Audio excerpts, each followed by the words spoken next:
Salut à tous! Aujourd'hui, le journal de la culture se met au diapason du jazz et ce, en compagnie de notre invité, l'harmoniciste Jean-Jacques Milteau nous parlera de son nouvel album Considération.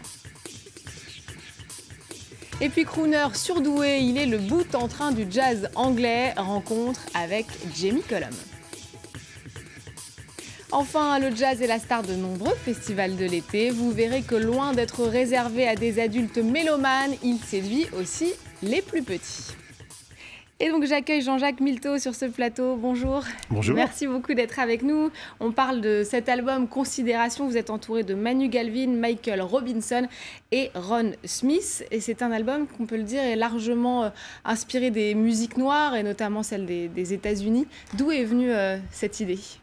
Oui, je suis amateur de musique du sud des États-Unis depuis que je suis gamin, c'est-à-dire que ce soit le jazz, la soul, même la musique country, la musique cajun, le blues bien évidemment. Et je crois que c'est probablement la plus grande claque culturelle des 100 dernières années. Ouais.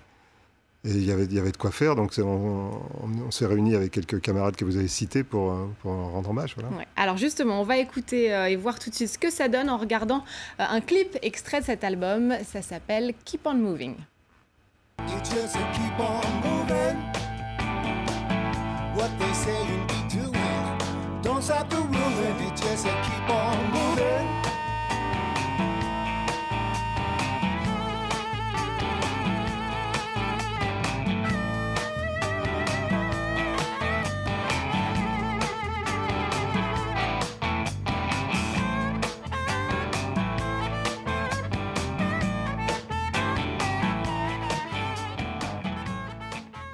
Et voilà, l'harmonica de Jean-Jacques Milteau. Qu'est-ce que vous aimez tant justement dans cette musique? Que ça groove, que ça sonne, que ça swing un peu, ou toute l'histoire aussi qui entoure tout ça? Oui, je crois que l'aspect social m'a beaucoup touché au départ. Enfin, je ne m'en rendais pas compte, puis quand j'avais une quinzaine d'années, on était dans les années 60. Et le côté contre-culturel de Bob Dylan et des gens de cette époque m'a certainement beaucoup touché, m'a donné envie d'en savoir plus. Et je crois que ces musiques ont une capacité en quelques notes de dresser un paysage, de donner un discours en fait. Ouais, de porter un discours, exactement. Alors le jazz, en tout cas votre musique, c'est du jazz mais teinté, vous l'avez raconté, de plein d'autres genres musicaux, ce blues, cette soul, et c'est important c'est pour vous cette ouverture justement à d'autres genres musicaux. Qu'est-ce qui fait que le jazz permet ça d'ailleurs ? Le jazz c'est toujours inspiré des musiques, on ne va même pas dire à la mode, mais des musiques qu'il a côtoyées. Il a été enregistré pour la première fois dans les années 1920. C'était le blues qui était à la mode, donc il y avait beaucoup de morceaux qui s'appellent blues. Ensuite, c'était les standards de Broadway. Il y a eu la musique sud-américaine, toutes sortes de musiques. Maintenant, le rock, enfin, et toutes les musiques actuelles sont absorbées par le jazz parce qu'ils cherchent toujours des inspirations nouvelles. Se nourrit un peu des inspirations nouvelles. Alors, on va parler de quelqu'un que vous connaissez un peu et qui lui aussi est un peu le roi des mélanges avec une musique entre jazz, hip-hop et soul. Il reprend même des tubes de Rihanna, Alicia Keys et même Björk. Vous connaissez un peu Jamie Cullum? On s'est croisés au Festival de Juin il y a quelques années. Vous le croisez évidemment dans tous ces festivals. Eh bien, ce crooner surdoué était en concert lors du festival Django Reinhardt qui se tenait il y a à peu près de Paris. Et justement, rencontre.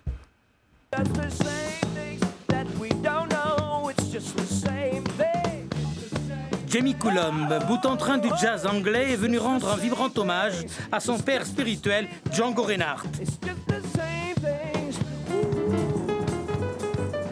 Un alchimiste qui, autour du jazz, effectue des digressions soul, pop, hip-hop. Tous ces styles sont représentés dans son dernier opus, Jazzy Momentum.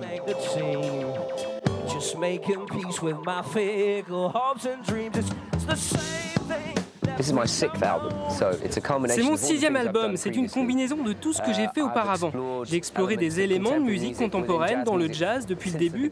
Avec ce nouvel album, je me sens plus à l'aise pour jouer ce type de musique. Si Momentum était une personne, le squelette serait toujours jazz. Bonsoir Samoa, je m'appelle Jamie Cullum. Je suis très honoré de jouer pour vous ce soir. Compositeur de musique de film, il a écrit notamment la bande originale du mythique Gran Torino de Clint Eastwood.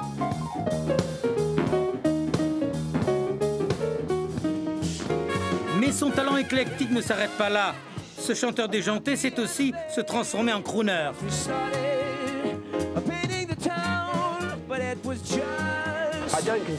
Je ne me considère pas comme un crooner moderne. C'est vrai, d'un côté, je composais des standards comme les crooners le faisaient autrefois. Je suis un peu plus rock et pop. Pour moi, les crooners représentent la vieille musique. J'aime bien ça, mais j'ai envie de renouveler le genre.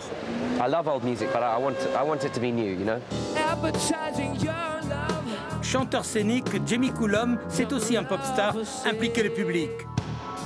À 34 ans, ce pianiste virevoltant demeure un iconoclaste du jazz moderne. Voilà, l'énergie scénique de Jamie Cullum. Jean-Jacques Milteau, vous étiez récemment au Paris Jazz Festival. Vous allez faire le tour aussi d'autres festivals. Quelle est l'importance de la scène pour vous en tant qu'artiste ?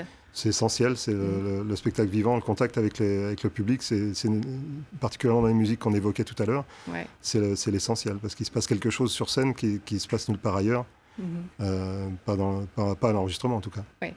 Vous connaissez aussi Jazz à Vienne, je crois que c'est un des rendez-vous mythiques. Oui, j'ai eu l'occasion d'y jouer un certain nombre de fois et d'y être dernièrement en tant que président des Victoires du Jazz.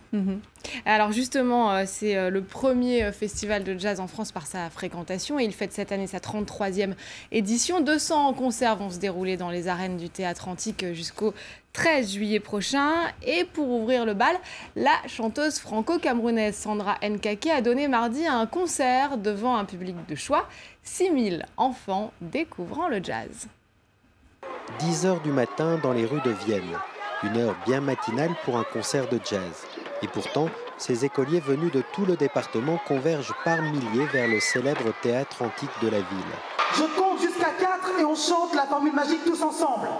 1, 2, 3, 4.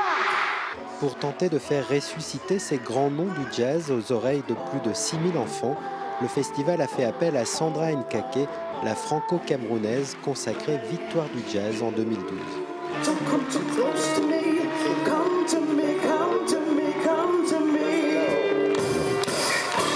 Avec son bagou et sa gouaille, la chanteuse et actrice n'a eu aucun mal à enflammer son très jeune public, conquis par son rythme et sa musique entraînante.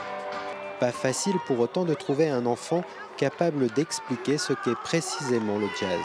C'est un peu de la musique et aussi de la danse. C'est du jazz, c'est, je sais pas comment dire, c'est... je sais pas moi, je sais pas. Mais pas de quoi vexer la chanteuse. Pour elle, le jeune public, c'est même une aubaine pour des artistes. C'est pas un public difficile, c'est un public exigeant. Donc, c'est pour moi, je dirais pas que c'est le meilleur public, mais c'est un public libre. Donc quand il aime, et quand il aime pas, il faut faire avec. Et je pense que ça nous remet sur la bonne vibration. C'est-à-dire qu'il ne faut pas partir faire un concert en se disant c'est acquis. Rien n'est jamais acquis. C'est d'ailleurs le titre du dernier album de Sandra Nkake, un avertissement en forme de conseil à suivre pour tous les artistes de jazz à Vienne. Un super public, non, les enfants? Oui, j'ai eu l'occasion de faire ça aussi. Et je suis sûr que Sandra s'en est fort bien acquittée. Oui, elle a eu l'air d'avoir trouvé ça bien. Et puis effectivement, c'est un public exigeant. Alors vous, justement, pour reparler de ce concert au Paris Jazz Festival, c'était le 23 juin dernier, vous avez fait appel à des élèves de l'internat d'excellence de Cachan. Vous avez travaillé pendant longtemps avec eux, je crois, pour obtenir un résultat. Ça fait 2 ans en fait, qu'on travaille avec eux. L'année dernière, on n'avait pas pu conclure par un concert, mais cette année, on y tenait absolument. Ouais. Et je précise qu'on a travaillé avec le collège internat d'excellence et le collège Victor Hugo qui est juste à côté, c'est-à-dire qu'on avait deux classes d'âge différents. Donc ils avaient quel âge à peu près de ces enfants? Je dirais ils avaient entre 11 et 16 quoi. Ouais, des adolescents qui, j'imagine, ont vécu un grand moment quand même pour eux aussi de monter sur scène avec vous. J'espère, en tout cas ils avaient l'air. Je crois qu'ils garderont un bon souvenir de cette rencontre. Ouais, alors justement, vous enfants, vous aviez déjà cette sensibilité au jazz. D'où est venue et pourquoi le choix de l'harmonica d'ailleurs? Non, gamin, non. Vous savez, je vivais dans un autre monde. C'était un monde en noir et blanc. Donc on n'avait pas il y avait pas Internet, il n'y avait même pas la télévision. Ouais. Donc il a fallu que j'apprenne petit à petit ce que c'était. Et quand j'ai entendu les premiers sons de blues de ma vie, j'ai eu l'impression qu'une fenêtre s'ouvrait en fait, que ça me montrait un monde que j'avais pas soupçonné auparavant. Et l'harmonica, alors, c'est pratique.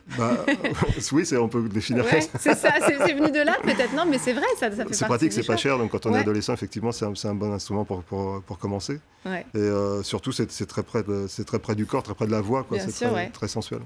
Alors justement, on va se quitter avec le son de votre harmonica. Merci en tout cas d'être venu nous parler de Considération. Donc c'est le dernier album de Jean-Jacques Milteau. Et puis notez que le Paris Jazz Festival se tient jusqu'au 28 juillet au Parc Floral ici à Paris. Merci à tous de nous avoir suivis et d'avoir suivi cette émission. N'oubliez pas de nous retrouver sur france24.com ainsi que sur tous nos réseaux sociaux. Et donc Jean-Jacques Milteau, on vous écoute, vous allez nous improviser un petit quelque chose.